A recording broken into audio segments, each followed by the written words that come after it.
The point person for She Leads, which is a program that Career Development has run for 3 years now, and some of our programming is about communication, negotiation, and confidence skills for women. So give us a look. But I just wanted to add to your response because I have a perspective of, even though I look 35, about 40 years. And thank you.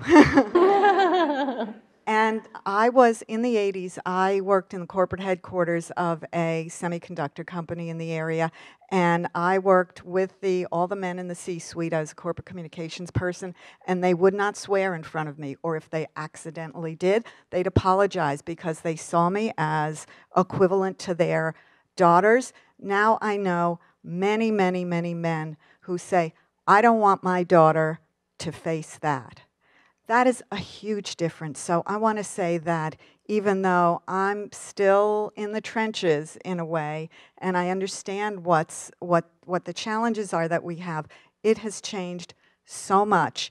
Help another woman, talk to your dad, talk to your brothers, and just a recent example, the women's national soccer team just has been filing, I think it's a legal action against the federation for unequal pay, and some of the men have stepped up to support them.